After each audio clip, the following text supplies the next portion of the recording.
আসসালামু আলাইকুম, welcome back to my channel AP kitchen corner. আজকে আমি আপনাদের আর মাছ রান্না করে দেখাবো। এভাবে আর মাছ রান্না করলে খুবই মজা হয়। যারা নতুন রাঁধুনি আছেন, রেসিপিটি তাদের খুবই উপকারে আসবে। চলুন দেখে নিই আর মাছ রান্না করার পুরো প্রস্তুত প্রণালী। আশা করি আপনাদের সবারই রেসিপিটি অনেক ভালো লাগবে। প্রথমে আমি নিয়েছি কয়েক টুকরো আর মাছ। এগুলোকে লবণ দিয়ে ভালো করে ধুয়ে হলুদ লবণ মাখিয়ে রেখেছি।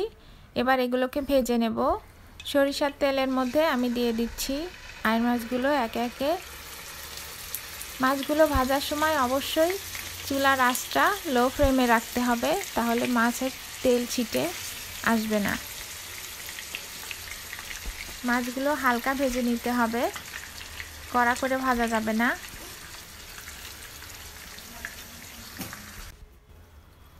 এই যে আমি এইভাবে মাছগুলো ভেজে নিয়েছি হালকা করে। এবারে আমি এই মাছ ভাজার তেলের মধ্যে দিয়ে দিচ্ছি হাফ কাপ পরিমাণ পেঁয়াজ কুচি। পেঁয়াজগুলোকে ভালো করে লাল লাল করে ভেজে নিতে হবে।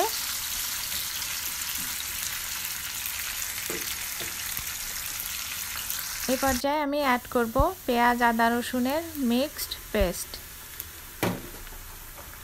পেঁয়াজের সঙ্গে এগুলো ভালো করে ভেজে নিব।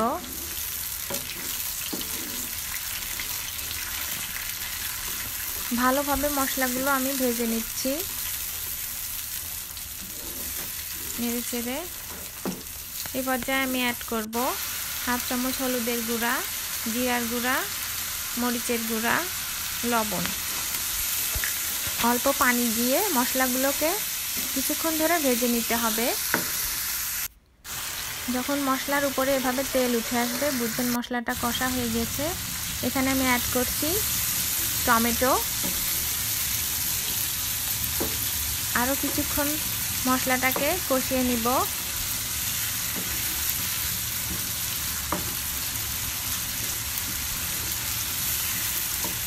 বেশ কিছুক্ষণ ধরে মশলাগুলোকে আমি ভালো করে কষিয়ে নিয়েছি।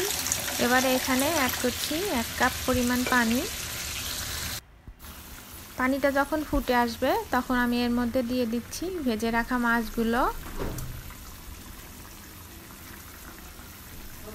এক এক করে আমি মাছগুলো দিয়ে দিচ্ছি।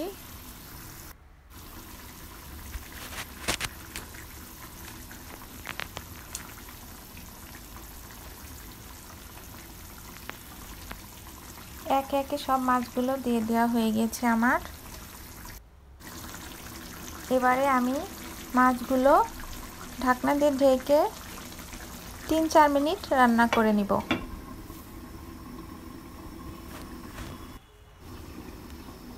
এই পর্যায়ে অবশ্যই চুলার আঁচ মিডিয়াম হাই হিটে রাখতে হবে, রেখে মাছগুলোকে রান্না করে নিতে হবে।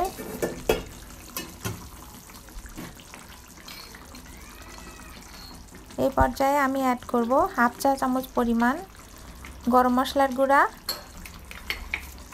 দিয়ে দিব কয়েকটা চেরা কাঁচা মরিচ,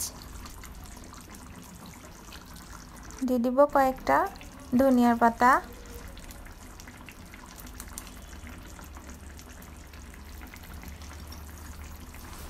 আরও কিছুক্ষণ মাছগুলোকে রান্না করে নিব।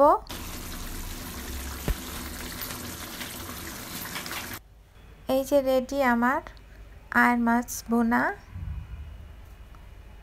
দেখুন দেখতে কতটা সুন্দর হয়েছে।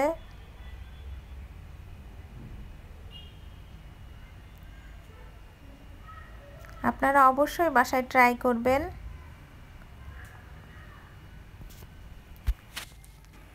আমার রেসিপিটা যদি আপনাদের ভালো লেগে থাকে, অবশ্যই আমার চ্যানেলটাকে সাবস্ক্রাইব করে দিবেন, লাইক করবেন, কমেন্ট করবেন। Thanks for watching my video. আল্লাহ হাফেজ।